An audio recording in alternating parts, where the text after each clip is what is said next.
কাজের ফাঁকে ফাঁকে একটু ঘোরাফেরা আসলে অনেক আনন্দ দেয়। তো আগে থেকে প্রস্তুতি নিচ্ছি।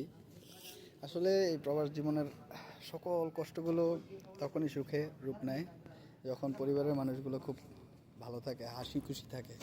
আসলেই এত কষ্ট করা শুধুমাত্র পরিবারের জন্য, পরিবারের মানুষগুলো একটু খুশি থাক, ভালো থাক, এজন্যই, অন্য কিছু না। আসলে এই প্রবাস জীবনে যে প্রবাসীরা এত কষ্ট করে নিজের জন্য না, সবটাই আসলে ফ্যামিলির জন্য। ফ্যামিলির সবাই একটু ভালো থাকুক, একটু ভালোভাবে সময় কাটাক, এটাই সবার চাওয়া। তো আমার চাওয়াটাও এর ব্যতিক্রম না আসলে।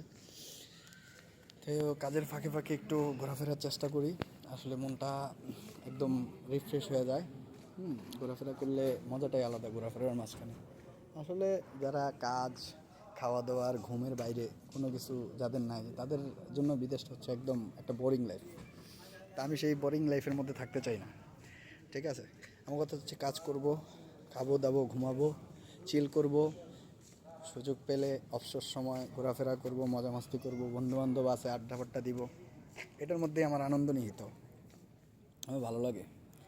এই যে আসলাম আজকে একটু মার্কেটে ঘোরাফেরা করতে, দেখতেছি আমার ভবিষ্যৎ আসতেছে, ইনশাল্লাহ সবাই দোয়া করবেন।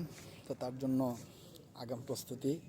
আসলে জামা কাপড় দেখতেছি, অনেক সুন্দর সুন্দর ড্রেস আপ এখানে মার্কেটে আছে।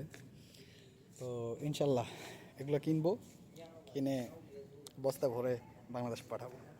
সমস্যা নেই, অতি শীঘ্রই ইনশাল্লাহ। দোয়া করবেন, সবার কাছে দোয়ার দরখাস্ত আমার ভবিষ্যতের জন্য।